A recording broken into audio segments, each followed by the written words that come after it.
ጃክና ሮዝ ያልገቡበት የለም። መጀመሪያ በፊልም ከዛም በአልባሳትና በቁሳቁሶች በየቤታችን ገብተዋል።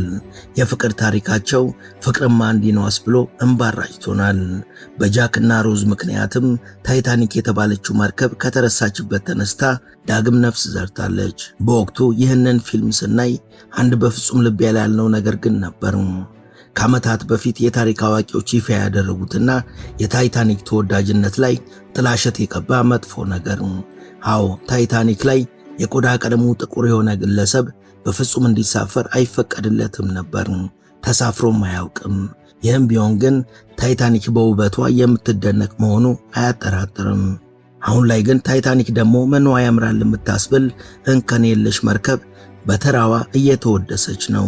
በዚች መርከብ ከተሳፈሩ በኋላ ከፈለጉና ሙዶት ከሆነ በአየር ላይ መራመድ ይችላሉ።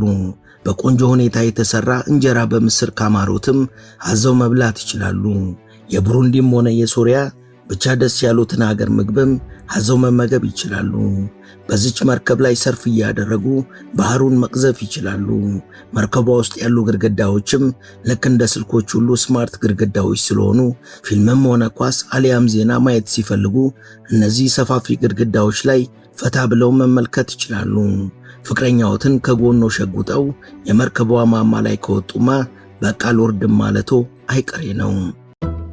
The world's biggest cruise ship is nearly as long as the Empire State Building is tall. It's got 20 decks, a water park, and 7 pools.